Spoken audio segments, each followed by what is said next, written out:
Hello everyone, welcome back to my channel. इस video में हम करेंगे क्लास 11 बायोलॉजी का जो हम चैप्टर कर रहे थे लोकोमोशन एंड मूवमेंट, इसका पार्ट 2। मैंने आपको कहा था इस चैप्टर के 3 पार्ट्स आएंगे। फर्स्ट पार्ट के अंदर हमने करा मस्कुलर, इसमें मस्कुलर स्केलेटन दोनों सिस्टम्स पढ़ने होते हैं, तो मस्कुलर का हमने हाफ करा। आज हम मस्कुलर का बचा हुआ हाफ पार्ट करेंगे। उसके बाद हम स्केलेटल सिस्टम करेंगे इन पार्ट 3, और उसके हमारा चैप्टर जब खत्म हो जाए डिसऑर्डर्स वगैरह भी हम स्केलेटन सिस्टम के साथ ही करेंगे। हमने यहाँ तक तो कर लिया था चैप्टर। इसके बाद का देखते हैं। अगर आपने पुरानी वीडियो नहीं देखी है तो पार्ट 1 सर्च कर लेना, आपको मिल जाएगी। इसके बाद देखो यहाँ पर है मायोफिब्रिल। हमने क्या पढ़ा था कि ये वाला जो आपको पिंक कलर का बॉक्स दिख रहा था, ये एक सेल है, एक मायोसाइट, एक मसल सेल है, एक मसल फाइबर है। इसके अंदर ऐसे ये पर्पल कलर का जो आपको दिख रहा है ये मायोफिब्रिल्स होते हैं, और इसके अंदर जो आपको धागे धागे दिख रहे हैं ये मायोफिलामेंट्स होते हैं। तो अब हमने देखो पूरा मसल देखा, फिर हमने मसल को यहाँ पे काट कर दिखाया, फिर हमने इस पार्ट को काट कर दिखाया। ठीक है, अब हम इस मायोफिब्रिल को दिखाएंगे। ये मायोफिब्रिल कुछ इस तरीके का होता है, आप देख सकते हो। ये वही सेम मैंने कलर कोडिंग रखी है, पर्पल कलर, ऑरेंज कलर और ब्लू कलर का। देखो हम सबको पता है कि हमारी जो मसल है वो कॉन्ट्रैक्ट भी करती है और रिलैक्स भी करती है। कॉन्ट्रैक्ट और रिलैक्सेशन दोनों शो करती है, पर असल में ना हमारी जो मसल सेल होता है ना वो कॉन्ट्रैक्शन और रिलैक्सेशन करता है। तो वो कैसे करता है मसल सेल? जब मसल सेल करेगा तो फिर पूरी मसल ही ऑब्वियसली कर लेगी। तो एक सेल कैसे कॉन्ट्रैक्ट करता है और कैसे रिलैक्स करता है वो हम देखते हैं। पहले हम इसके रेस्टिंग स्टेज पे इसके नॉर्मली इसका पढ़ रहे हैं, क्या एच जोन है, क्या एम लाइन है, क्या एवरीथिंग है। ठीक है, देखो ये एक मायोफिब्रिल है, यानी कि एक मसल सेल में ऐसे पर्पल कलर के मायोफिब्रिल्स होते हैं, उनमें बीच में मायोफिलामेंट्स प्रेजेंट होते हैं। ये पर्पल से आपको जो दिख रहा है दिस इज अ मायोफिब्रिल। तो अब आप देखो यहाँ पे एक ट्रिक भी लिखी हुई है, मैं नहीं लिखी हुई, चलो मैं बता देती हूँ। देखो क्या है ना, आपको याद रखने के लिए एम से मायोसिन है आपका, एम से ही मोटा है। तो आपका जो मायोसिन है ये मोटे वाला है, ये जो एक्टिन होता है ना पतला होता है कंपैरेटिवली, और ये मायोसिन थोड़ा मोटा होता है और साथ में छोटा भी होता है। यहाँ पर हमें दिख ही रहा है। अब कैसे एग्जैक्टली प्रेजेंट होते हैं, ये एक्टिन है और ये मायोसिन है, फिर ऐसे एक्टिन है, फिर मायोसिन है। आप देख रहे हो कि ये कंटिन्यूएशन में चल रही है एक चेन। बीच में एक्टिन आया, मायोसिन आया, फिर एक्टिन काफ़ी देर, मायोसिन का थोड़ी सी देर में, एक्टिन काफ़ी देर। पर यहाँ पर आप देखो कि एक जोन में थोड़ी सी ओवरलैपिंग भी हो रही है, इसे हम ओवरलैपिंग रीजन कहते हैं। देखो सबसे पहले तो हमने इसको ऐसे डिफाइन कर दिया कि जहाँ जहाँ पर भी आपको ये दिख रहा है ना, अब क्योंकि मायोसिन जो होता है वो मोटा होता है, तो अब अगर हम उसको देखेंगे अंडर, तो हमें दिखेगा कुछ इस तरीके से। हमें दिखता है कि कुछ बैंड तो बीच में बहुत ज़्यादा डार्क है, कुछ थोड़ा सा लाइट है, फिर कुछ थोड़ा डार्क है, फिर थोड़ा लाइट है, फिर थोड़ा डार्क है, फिर लाइट है। इस तरीके से हमें दिखाई देता है। अब वो डार्क क्या है और लाइट क्या है? ऑब्वियस सी बात है, मायोसिन क्योंकि मोटा है तो मायोसिन जो है वो डार्क नज़र आता है, इसलिए मैंने देखो यहाँ पे ए बैंड ब्लैक डार्क हो गया, ये लाइट कलर से लिखा है। ठीक है, तो ए बैंड ये डार्क होता है। ए बैंड आई बैंड होता है क्या है, जो हमारे पास ये है ना दिस थिंग, ये मायोसिन की जितनी लेंथ है, आप सोचो जितना मायोसिन होएगा उतना ही डार्कनेस दिखेगा हमें, उतना डार्क दिखा गया जितना मायोसिन होएगा। तो जहाँ तक मायोसिन है, ये देखो यहाँ तक, ये वाला सारा पार्ट को मैंने क्या बोल दिया, ए बैंड। और जहाँ पर मायोसिन नहीं है, सिर्फ एक्टिन प्रेजेंट है, इसको मैंने बोल दिया आई बैंड।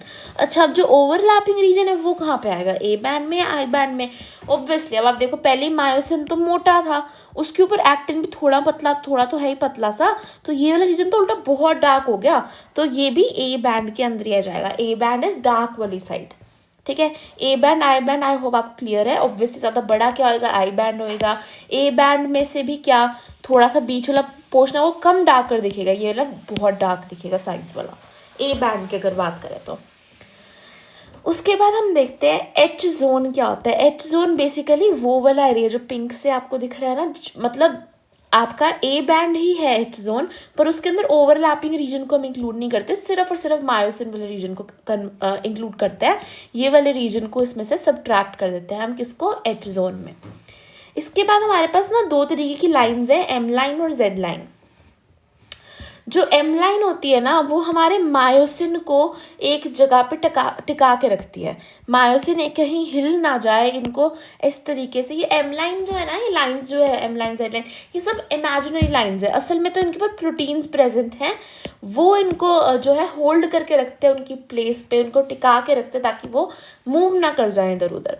तो जेड लाइन को हम क्या करते हैं, Z line is the one जो एक्टिन को यहाँ पर रखती है ऐसे। This is in zigzag format बनाते हैं हम। जेड लाइन वो है जो एक्टिन को करती है होल्ड उसकी प्लेस पर, और एम लाइन कौन सी है, जो मायोसिन को करती है अपनी प्लेस पे होल्ड। अब इसको याद करने के लिए M line, again M for myosin और एम फॉर मोटी होती है मायोसिन, तो एम लाइन, मायोसिन और मोटी, ठीक है। ये सारी चीज़ें आई होप आपको क्लियर हो गई है।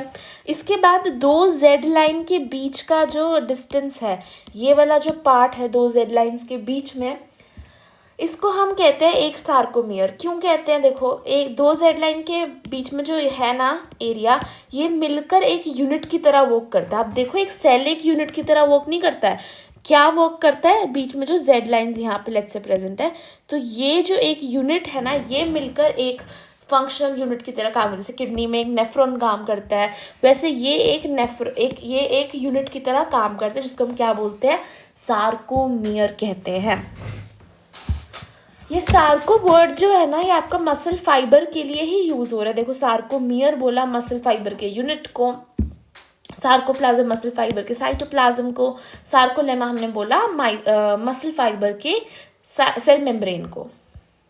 इसके बाद आता है हमारे पास कॉन्ट्रैक्शन स्टेज। ये देखो, अब कॉन्ट्रैक्शन स्टेज में ना क्या होता क्या है वो बताती हूँ मैं आपको। कॉन्ट्रैक्शन स्टेज में ना बेसिकली हमारी, लेट मी सी रिकॉर्ड हो रही है ना, कॉन्ट्रैक्शन स्टेज के अंदर अब ऑब्वियसली बात है, हमें पता है कि इसने कॉन्ट्रैक्ट करना है, तो क्या होता है ना, कॉन्ट्रैक्शन स्टेज के अंदर जो हमारी एक्टिन है, जो ये ऑरेंज कलर से आपको दिख रही है, ये तो क्या करती है, पास आ जाती है। छोटी नहीं होती है, मतलब छोटी होती हैं, आपको दिखेंगी ये छोटी होती हुई, ये शॉर्टन हो जाती है एक्टिन हमारी, पर मायोसिन हमारी छोटी नहीं होती है। मायोसिन अपना साइज को चेंज नहीं करती है, जबकि एक्टिन अपने साइज को चेंज कर लेती है। और क्या होता है ना, जैसे अब जैसे यहाँ पर ऐसे था, अब क्या होएगा, ये इसने इधर ही रहना है, इसने इधर ही रहना है, मायोसिन ने बिल्कुल ऐसे एज इट इज। एक्टिन हमारी पास आ जाएगी, मायोसिन भी थोड़ी थोड़ी धीरे धीरे पास आने शुरू हो जाएंगे, पर इनका साइज जो होएगा वो बिल्कुल भी चेंज नहीं होगा। और एक्टिन जो है ना, वो उसकी ओवरलैपिंग भी बढ़ जाएगी, क्योंकि अब एक्टिन को कम से कम जगह घेरनी है, तो वो सोचेगी कि मायोसिन की थोड़ी सी ऊपर आ जाती है, कोई बात नहीं। तो ये दोनों आपस में एक दूसरे, ओवरलैपिंग रीजन जो है वो बढ़ जाएगा, इंक्रीज कर जाएगा इनका, ठीक है। हम देखते हैं यहाँ पर क्या हुआ। देखो यहाँ पर कंपैरेटिवली हम देखें, मायोसिन का साइज सेम ही है, पर एक्टिन जो यहाँ पर इतनी बड़ी थी, यहाँ पर सिर्फ इतनी सी रह गई है ना। और अब आप देखो इसमें ओवरलैपिंग रीजन कितना बढ़ गया है। देखो यहाँ पर आपके एच जोन क्या था, विदाउट ओवरलैपिंग, जो भी आपका ए बैंड था उसको विदाउट ओवरलैपिंग। तो अब आप देखो एच जोन हमारा पहले कितना मोटा है यहाँ पर, और यहाँ पर देखो कितना पतला सा रह गया, है ना, विजिबल है ना आपको। क्योंकि अब देखो ओवरलैपिंग इंक्रीज हो जाएगी, तो ओवरलैपिंग रीजन जब माइनस होगा तो एच जोन छोटा हो जाएगा, आई बैंड भी ऑब्वियसली छोटा हो जाएगा, क्योंकि हमारे एक्टिन जो है वो कॉन्ट्रैक्ट कर गए हैं। पर ए बैंड छोटा होएगा, बिल्कुल भी नहीं होएगा। ए बैंड तो होता ही क्या है, जो मायोसिन का साइज होता है वो होता है, और उसके ऊपर कुछ भी आता रहे, सब कुछ ए बैंड में इंक्लूड होता है। तो ए बैंड उल्टा डार्कर हो जाएगा शेड में, पर जो ए बैंड है उसका साइज चेंज नहीं होएगा। अगर मैं बात करूँ एक सार्कोमियर का साइज चेंज होएगा, हाँ बिल्कुल होएगा। आप देखो कहाँ इतना बड़ा था, कहाँ इतना सा रह गया सार्कोमियर। क्यों, अब आप खुद सोचो, एक्टिन पास आएंगे, अगर मतलब एक्टिन छोटे हो रहे हैं तो फिर उनके ऊपर की लाइन जो है, उनके बीच का गैप भी कम हो जाएगा, एच जोन भी छोटा हो रहा है, सब कुछ छोटा हो रहा है, एक्सेप्ट यहाँ पर सब कुछ जो है शॉर्टन हो जाएगा। कॉन्ट्रैक्टिंग स्टेज है, कॉन्ट्रैक्शन सब कुछ वैसे भी छोटा ही होना होता है। सार्कोमियर छोटा होएगा, आई बैंड छोटा होएगा, एच जोन छोटा होएगा, एक्टिन छोटा होएगा, पर मायोसिन और ए बैंड आपके पास छोटे नहीं होंगे। Please remember that. I hope आपको ये कॉन्सेप्ट अच्छे से क्लियर हो गया है। अगर आपको नहीं समझ आया प्लीज़ रिवाइंड करके देखो, मैंने बहुत अच्छे से समझा दिया, ठीक है। अब हम इसको रीड करते हैं, ये मैंने खुद लिखा था, इसी को ही एक्सप्लेनेशन है ये। एक बार इसको रीड करेंगे तो एक बार फिर से रिवीजन हो जाएगी, हमें कुछ पॉइंट छूट तो नहीं गया है, उसको भी देख लेते हैं। आई बैंड जो होता है ये लाइट इन कलर होता है, मैंने आपको बताया, क्योंकि मायोसिन जो होते हैं पतले होते हैं, और जो एक्टिन जो होते हैं वो पतले होते हैं, मायोसिन जो होते हैं वो मोटे होते हैं। तो हमारे आई बैंड जो है ऑरेंज वाला ये लाइट इन कलर रहेगा, और जो ए बैंड होता है वो डार्क इन कलर होता है। आई बैंड होता क्या है? Gap between two consecutive myosin. क्या सही बात है? ये दो कंसेक्यूटिव मायोसिन के बीच के गैप को ही तो हमने बोला आई बैंड। बिल्कुल सही बात है ये तो। आई बैंड क्या है? Gap between two consecutive myosin. और ए बैंड क्या है? Length of myosin. जो भी लेंथ है मायोसिन की वही तो ए बैंड है। पर एच जोन वो नहीं है। H zone is equal to A band minus overlapping region. ठीक है, ये बात आई होप आपको समझ आ गई। अगर आपको इतना सा बात समझ आ रही है इसका मतलब आपको समझ आ चुका है most of the concept. Next point देखो, M line holds myosin in its place. M line क्या कर रही है? मायोसिन को उसकी जगह पे पकड़ के रख रही है। जेड लाइन होल्ड्स एक्टिन इन its place. Z line actin को उसकी प्लेस पर पकड़ के रख रही है। अच्छा, एम लाइन जेड लाइन असल में जो कोई लाइन नहीं होती है, असल में प्रोटीन्स होते हैं, ये बात भी मैंने आपको बता दी थी। एक्टिन मायोसिन को थोड़ा थोड़ा ओवरलैप भी करता है। जो ये हमारी एक्टिन है ऑरेंज वाली, ये मायोसिन ब्लू को ओवरलैप भी कर रहा है थोड़ा थोड़ा, है ना। H zone includes only myosin. ये बात बिल्कुल समझ आ गई, ओवरलैप भी करता है थोड़ा थोड़ा। H zone only includes myosin excluding the overlapping part. H zone क्या करता है? Includes only myosin excluding the overlapping part, यानी ओवरलैपिंग रीजन को छोड़कर जितना भी मायोसिन है वो हमारी एच जोन होती है। Distance between two consecutive Z lines works as a unit. वो एक यूनिट की तरह वर्क करती है। It is called a sarcomere. ठीक है, ये बहुत अच्छे से मैंने बहुत अच्छी लैंग्वेज में सिर्फ और सिर्फ 4 पॉइंट्स के अंदर इस पूरे कॉन्सेप्ट को समझा दिया है। और यहाँ पर देखते हैं कॉन्ट्रैक्शन में होता क्या है। कॉन्ट्रैक्शन में क्या होता है ये 3 पॉइंट में समझा रखा है। ठीक है, आप चाहो तो उसका स्क्रीनशॉट ले लो यहाँ पर इस 7 पॉइंट्स का। ठीक है, और ये जो नीचे के 3 पॉइंट्स है बता रहे हैं कॉन्ट्रैक्शन स्टेज में होता क्या है। In contraction stage actin protein जो है वो छोटे हो जाते हैं, whereas myosin proteins remain unchanged, वो वैसे के वैसे ही रहते हैं। This results in shortening of sarcomere and I band. अब क्योंकि हमारे एक्टिन छोटे हो रहे हैं तो हमारा सार्कोमियर भी छोटा हो जाएगा और आई बैंड भी छोटा हो जाएगा, क्योंकि आई बैंड था क्या? एक्टिन की लेंथ, और सार्कोमियर हमारे पास क्या था? आई बैंड हमारे पास सिर्फ उसकी लेंथ नहीं थी। आई बैंड सिर्फ वो था जहाँ पे सिर्फ और सिर्फ एक्टिन है, मायोसिन प्रेजेंट ही नहीं है। ठीक है, और सार्कोमियर क्या था? 2 जेड लाइन के बीच में का डिफरेंस है ना। तो फिर ये बात समझ आ गई। This result in shortening of sarcomere, और आई बैंड की क्या होती है? शॉर्टनिंग हो जाती है।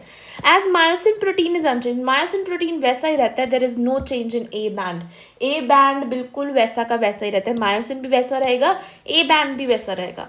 However, as the overlapping of actin और मायोसिन increases, अब क्योंकि आप देखो एक्टिन की जो ओवरलैपिंग है वो मायोसिन पे बढ़ रही है। जैसे ये मायोसिन था हम ना, तो पहले एक्टिन ऐसा था, सिर्फ इतना सा ओवरलैप करता, अब एक्टिन जो है वो पता है कितना ओवरलैप करने लग गया है। अब वो इतना ओवरलैप करने लग गया, तो उसकी जो इतनी सी बड़ी, ये क्या बढ़ा? उसकी ओवरलैपिंग रीजन। ओवरलैपिंग किसकी? एक्टिन की। किसके ऊपर ओवरलैपिंग बढ़ गई? मायोसिन के ऊपर बढ़ गई। तो हमारा एच जोन जो है वो छोटा हो गया, क्योंकि एच जोन वो वाला पार्ट था ए बैंड में से माइनस कर देते हम ओवरलैपिंग रीजन को। ओवरलैपिंग रीजन जब इंक्रीज होगा तो हमारा एच जोन जो होगा डिक्रीज हो जाएगा। I hope this concept is clear. Next आता है हमारे पास स्ट्रक्चर ऑफ कॉन्ट्रैक्टाइल प्रोटीन्स। अच्छा, अगर हम ध्यान से देखो ना, क्या हुआ, क्या अभी अपन ने करा ही क्या था? पहले हमने इंट्रोडक्शन करी, टाइप्स ऑफ मूवमेंट की, फिर मसल्स किया, मसल्स की टाइप्स देखी हमने, फिर मसल को देखा कि ये मसल होती है। मसल के अंदर की मैंने आपको ये चेन बताई कि ये हायरार्की होती है मसल में। फिर पहले हमने देखा मसल को, पहले मसल देखी हमने बाहर से, उसके अंदर के बंडल्स देखे फिर हमने अच्छे से, उन बंडल्स के अंदर के जो सेल है उसको बड़ा करके देखा, सेल के अंदर जो मायोफिब्रिल था उसको बड़ा करके देखा अच्छे से, उसका क्या फिनोमेना था, उसमें कैसे सब कुछ हो रहा था। अब इस मायोफिब्रिल के अंदर जो ये मायोफिलामेंट्स थे इनको बड़ा करके देखेंगे, थिन और थिक मायोफिलामेंट्स को देखेंगे।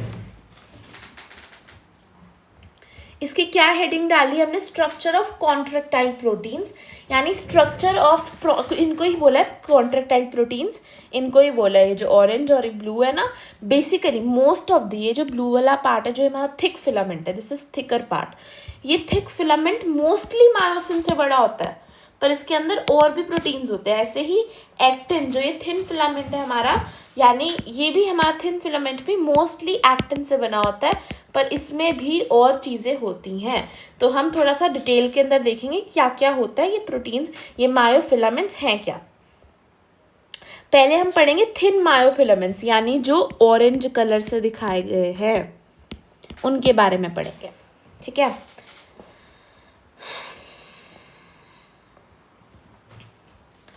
ये देखो थिन मायोफिलामेंट को देखो,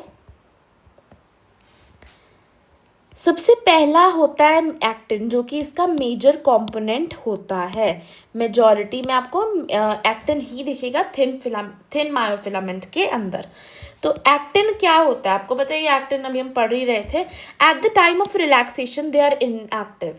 जब रिलैक्सेशन के टाइम पे होते हैं ना तो ये इनएक्टिव होता है, ये ज़्यादा बाइंड नहीं कर रहे हैं ना, ये इनएक्टिव है। क्या इनएक्टिव है, जो इनके एक्टिन के अंदर जो मायोसिन से चिपकने की जो साइट है वो इनएक्टिव होती है इस टाइम पे, कि चिपकना नहीं चाहती, तो चलो थोड़ा बहुत वैसे ही चिपक रहे, कभी कभी नहीं भी चिपकते, बिल्कुल भी नहीं चिपकते, तो ऐसे दोनों उस केस में बड़ी हो जाती है।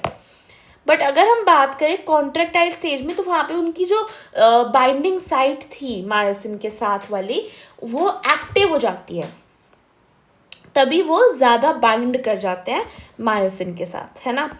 ये यहाँ पर लिखा हुआ है, at time of relaxation they are inactive. ये जो स्टेज होती है ना उनकी, जब वो इनएक्टिव होते हैं, जब वो रिलैक्सेशन वाली स्टेज पे होते हैं, उस वाले एक्टिन को हम क्या कहते हैं, जी एक्टिन। प्लीज रिमेंबर, कौन सा actin, G actin, this is glomerular actin. Eight the time of contraction, जब कॉन्ट्रैक्शन में होते हैं तो फिर वो पॉलीमराइज करके एक स्ट्रेट चेन बना लेते हैं। ये देखो, ये थे हमारे जी एक्टिन, कुछ इस तरीके से पड़े थे। ये इनकी रेड रेड जो आपको दिख रहा है, ये इनकी बाइंडिंग साइट है, ये भी इनएक्टिव पड़ी थी, ठीक है। फिर क्या हुआ, जब ये एफ एक्टिन, जब इनको कॉन्ट्रैक्ट करना था, तब इनको बाइंड करना पड़ना था किसके साथ, मायोसिन के साथ। तो हमारे ये जो होते हैं ना, ये साथ में से पॉलीमराइज करके इकट्ठे हो जाते हैं, कॉन्ट्रैक्ट खुद भी करते हैं। अब देखो पहले से खुले खुले पड़े थे तो फिर लूज थे, अब पास पास आ गए, ऐसे स्ट्रेट चेन बना ली उन्होंने, तो कॉन्ट्रैक्ट खुद भी कर गए, प्लस इनकी बाइंडिंग साइट्स भी एक्टिव हो गई। जो रेड से दिख रहा है बाइंडिंग और एक्टिव साइट है फॉर मायोसिन, और इसको हम कहते हैं, इस स्टेज को हम कहते हैं एफ एक्टिन। कॉन्ट्रैक्शन के टाइम पे पॉलीमराइज करके इन्होंने स्ट्रेट चेन बना दी। Also binding site of myosin becomes active, ये जो बाइंडिंग साइट थी ये एक्टिव हो गई। This stage is called F actin. और टू कन्वर्ट जी एक्टिन से एफ एक्टिन बनता कब है, जब Mg2+ आयन इसको मिलता है। Mg2+ आयन जब इसको मिलेगा तो जी एक्टिन से एफ एक्टिन बन जाएगा। प्लीज रिमेंबर, क्या मिलने पर, Mg2+ का आयन मिलता है तभी जी एक्टिन से एफ एक्टिन बनता है, तभी रिलैक्सेशन से कॉन्ट्रैक्शन होती है, ठीक है। तो थिन मायोफिलामेंट में सबसे मेजर कंपोनेंट तो एक्टिन का था। नेक्स्ट क्या होता है, एक ट्रोपोमायोसिन होता है। क्या प्रेजेंट होता है, ट्रोपोमायोसिन प्रेजेंट होता है। ट्रोपोमायोसिन जो होता है ना, ये 2 फिलामेंट्स यानी 2 धागे धागे स्ट्रक्चर से बना होता है, जो कि हेलिकली अरेंज्ड होते हैं इस तरीके से। सी है हमारे पास ट्रोपोनिन, ये 3 तरीके का होता है। ट्रोपोनिन जो होता है हमारे पास 3 टाइप्स का होता है। पहला है टीपी, टीपीसी, टीपीटी। इसको ध्यान से देखना। टीपी जो है ये, इसका क्या काम होता है, ये इनहिबिट करता है myosin binding sites on actin, यानी कि ये एक्टिन था ना, इसके ऊपर जो मायोसिन को बाइंडिंग साइट्स प्रेजेंट है, इनको एक्टिव नहीं करता, इनको इनएक्टिव कर देता है। क्यों करता है, अब आप खुद सोचो। जब मुझे रिलैक्स करना है और मेरी कॉन्ट्रैक्टेड स्टेज में है, ये अलग अलग बिखर जाएंगी, पर इनको इनएक्टिव कौन करेगा, एक्टिव तो इनको Mg2+ ने कर दिया, इनको वापस से इनएक्टिव भी तो होना पड़ेगा जब रिलैक्स होएंगी। तो इनको इनएक्टिव उस टाइम पे कौन करता है, हमारा ट्रोपोनिन करता है, हमारी टीपी करती है। ट्रोपोनिन का कौन सा वाला, 3 टाइप्स होते हैं ना, पहले वाला टाइप करता है जस्ट टीपी। ये देखो यहाँ पे दिखा हुआ टीपी, टीपीसी, टीपीटी। टीपी का काम समझ आ गया। टीपीसी क्या करता है, ये कैल्शियम आयन से बाइंड करता है, सी से कैल्शियम, टीपीसी कैल्शियम आयन से बाइंड करता है। टीपीटी से ट्रोपोमायोसिन, जो ये बी वाला हमने ऊपर पढ़ा जो हेलिकल स्ट्रक्चर में अरेंज था, इसके साथ बाइंड करता है। टीपीटी इसके साथ बाइंड करेगा, टीपीसी कैल्शियम आयन के साथ बाइंड करेगा, और टीपी इनको इनएक्टिव कर देगा। किनको? एक्टिन के ऊपर जो मायोसिन बाइंडिंग साइट है उनको इनएक्टिव कर देगा। किस टाइम पे? रिलैक्सेशन के टाइम पर, क्योंकि उनको एक्टिव तो कर गया Mg2+, इनएक्टिव कौन करेगा भैया? तो टीपी जो है वो इनको इनएक्टिव करेगा। ये था हमारा थिन मायोफिलामेंट। अब आते हैं हमारे थिक मायोफिलामेंट के ऊपर। थिक मायोफिलामेंट के अंदर आपकी एनसीईआरटी में सिर्फ और सिर्फ आपको दे रखा है एक ही दे रखा है। जैसे आपको यहाँ पे 3 हमने पढ़े ना, यहाँ पे आपको एक ही दे रखा है। Let me do one thing. ये कौन से कलर से? पर्पल कलर से है ना? हाँ, इसको कर देते हैं हम, ठीक है। हाँ, तो ये देखो थिक मायोफिलामेंट जो है हमारे पास, ये हमारा थिक मायोफिलामेंट के अंदर मैंने आपको क्या बोला कि मेजरली मायोसिन प्रेजेंट है। मेरोमायोसिन कहते हैं। मायोसिन का पूरा नाम क्या है? मेरोमायोसिन। मायोसिन का पूरा नाम क्या है? मेरोमायोसिन, जो कि यहाँ पर आपको ये जो ब्लू कलर से रिप्रेजेंट था ना, ये बहुत ज़्यादा थिक होता है। मैंने यहाँ पे सेम साइज के बना दिए हैं, पर ये जो होता है ये बहुत ज़्यादा थिक होता है और ये आपकी थिन होती है।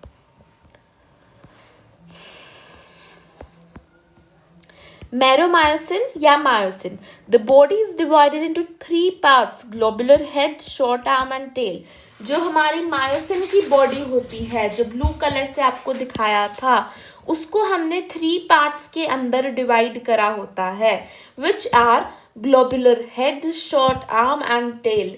यानी उसका ग्लोबुलर हेड, उसकी एक शॉर्ट आर्म और उसकी टेल। यहाँ पे देखो अगर आप, ये इसका ग्लोबुलर हेड, दिस, रुको मैं कलर चेंज कर लेती हूँ। दिस पार्ट इज इसका ग्लोबुलर हेड, ये आपकी शॉर्ट आर्म और ये पीछे वाली इसकी टेल प्रेजेंट है, ठीक है। इनकी बॉडी को 3 पार्ट में डिवाइड करें। Glomerular head has binding site for actin, ATP binding site and ATPase enzyme. जो ये ग्लोमेरुलर हेड है, इसके ऊपर 3 चीजें प्रेजेंट हैं। कौन कौन सी 3 चीजें प्रेजेंट है इसके ऊपर? तो देखो क्या प्रेजेंट है, बाइंडिंग साइट फॉर एक्टिन। जैसे एक्टिन के ऊपर मायोसिन को बाइंड कराने की साइट थी जो इनएक्टिव थी, जो रेड कलर से दिखाई हुई थी, वैसे ही मायोसिन के ऊपर एक्टिन को बाइंड कराने की साइट होती है। This is binding site for actin, ठीक है। और साइड में यहाँ पे क्या प्रेजेंट है? ATP binding site. यहाँ पे आके एटीपी जुड़ती है। यहाँ पे क्या है? एटीपीएस एंजाइम है। एटीपीएस एंजाइम का क्या काम होता है वो भी देखेंगे अभी। Glomerular head has binding site for actin, ATP binding site और एटीपीएस एंजाइम। फिर हम यहाँ पे देखते हैं, हमने यहाँ पे 2 चीजें बनाई, एचएमएम और एलएमएम। हैवी मेरोमायोसिन, ये ना एम आएगा यहाँ पर, एक और गलती नोट्स में, चलो कोई बात नहीं, मैं बाद में ठीक कर लूंगी। Just a second. हाँ देखो, जो हमारी मायरोमायोसिन थी, पहले तो 3 इसके बॉडी पार्ट्स थे जो मैंने आपको बता दिए, ग्लोमेरुलर हेड, शॉर्ट आर्म और टेल। फिर मैंने इनको 2 पार्ट्स में से डिवाइड कर दिया, एचएमएम और LMM, which is heavy meromyosin and light meromyosin, ठीक है। हैवी मेरोमायोसिन और लाइट मेरोमायोसिन। जो हमारा एचएमएम है वो उसमें क्या क्या आ जाता है? हमारा ग्लोमेरुलर हेड और हमारी शॉर्ट आर्म दोनों आ जाती है। ग्लोमेरुलर हेड और हमारी शॉर्ट आर्म दोनों इसके अंदर आ जाती है। और जो हमारी एलएमएम होती है, विच इज लाइट मेरोमायोसिन, इसके अंदर हमारी टेल आ जाती है। I hope this is clear, ठीक है। इसके बाद हम देखते हैं, ये वाला हो गया। इसके बाद हम देखते हैं एटीपीएस एंजाइम का क्या काम है। एटीपीएस एंजाइम जो यहाँ पे एटीपी आके जुड़ती है, उसको तुरंत ही जो अंदर एटीपीएस एंजाइम होता है, एटीपीएस एंजाइम की प्रेजेंस में क्या होता है, फटाफट एकदम से ही एडीपी और प्लस फोस्फेट इनऑर्गेनिक बन जाता है।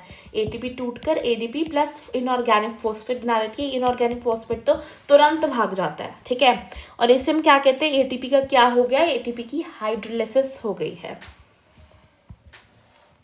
ये देख लिया हमने, ये शॉर्ट ग्लोमेरुलर हेड, ये शॉर्ट आर्म, इनको मिला के HMM, टेल LMM, और ये आपके तीनों चीज़ें। इसके बाद एक और पॉइंट है हमारे को, जब अब देखो जब इन्होंने एक्टिन भाई साहब से साथ जुड़ना है, मायोसिन ने जब एक्टिन के साथ जुड़ना है तो ये इस तरीके से ना क्रॉस आर्म बनाती है। देखो ऐसे दो जो मायोसिन के हैं ना, ये इस तरीके से जुड़ जाते हैं, उनकी टेल्स आपस में ऐसे अटैच हो जाती हैं। इससे क्या होता है, इनके ऊपर प्रेजेंट होता है ना बाइंडिंग साइड, तो मायोसिन को इनके साथ जुड़ना बहुत ज़्यादा आसान हो जाता है। This pairing of meromyosin is in cross arm manner. ये क्रॉस आर्म मैनर होता है जब एक्टिन और मायोसिन इस तरीके से जुड़े होते हैं। जब एक्टिन के ऊपर जुड़ जाएगा आकर, मायोसिन इस तरीके से प्रेजेंट होंगे, तो इसको हम कहते हैं, क्या कहते हैं, क्रॉस आर्म मैनर कहते हैं। And these pairs attach together to form myofilaments. ऐसे ऐसे दो मतलब यानी कि दो ये जो होते हैं, दो मेरोमायोसिन, ऐसे दो मेरोमायोसिन आपस में ऐसे जुड़कर क्या बनाते हैं, मायोसिन बनाते हैं, हमारा मायोफिलामेंट बनाते हैं, हमारा थिक वाला मायोफिलामेंट बनाते हैं। एक्टिन जो है वो इनके साथ इजीली अटैच हो पाए, इसीलिए ये क्रॉस आर्म बनाते हैं। आई होप आपको इतना क्लियर है। अब आते हैं हम हमारे लास्ट टॉपिक और सबसे complicated topic of this chapter के ऊपर। स्केलेटल सिस्टम देखो कॉम्प्लिकेटेड नहीं है, उसमें थोड़ा सा लर्निंग वर्क है, but this is the most complicated part इस चैप्टर का। नॉट टू कॉम्प्लिकेटेड है, इजी, पर थोड़ा सा ध्यान से करना पड़ेगा। देखो अभी ना मैकेनिज्म ऑफ मसल कॉन्ट्रैक्शन, यानी मसल जो है वो कैसे कॉन्ट्रैक्ट करती है, उसका मैकेनिज्म है। ये जो यहाँ पे सब कुछ लिखा है ना, ये वाला पार्ट, ये मैंने कुछ भी इसमें से खुद से नहीं लिखा हुआ, ये एग्जैक्टली NCERT को मैंने कॉपी पेस्ट करा है यहाँ पर। ये पूरी एक एक वर्ड, एक एक सेंटेंस NCERT का, आप अपनी बुक खोल के देख लो, दिस इज एग्जैक्ट NCERT की वर्डिंग्स। बस मैंने यहाँ पे 2 डायग्राम्स जो हैं इनको अटैच करा है, एंड मैं आपको इनमें से पहले एक्सप्लेन करूँगी, ठीक है। इसकी ना मैं अलग से एक वीडियो बनाऊंगी, इसके बाद ही इसके साथ ही मैं अपलोड भी कर दूंगी। इसकी एक अलग से वीडियो बनाऊंगी इस टॉपिक की, जिसमें सबसे पहले मैं आपको इससे डायग्राम से एक्सप्लेन करूंगी पूरा मैकेनिज्म मसल कॉन्ट्रैक्शन का। इसकी मैं अलग से टॉपिक बनाऊंगी, पार्ट नहीं बनाऊंगी, बट एक अलग से टॉपिक बनाऊंगी मसल कॉन्ट्रैक्शन का, मैकेनिज्म का। पहले इस डायग्राम से समझेंगे, फिर आपको मैं एक वीडियो भी कोशिश करूंगी एनिमेटेड, जिससे आपको अच्छे से समझ आ जाए। और उसके बाद या फिर मैं आपको लिंक बता दूंगी, पिंटरेस्ट पे वो वीडियो है, मैंने देखी थी। और फिर हम उसकी NCERT की एक एक लाइन को अच्छे से समझेंगे। So that's it for this video. Stay tune, bye guys, thank you for watching.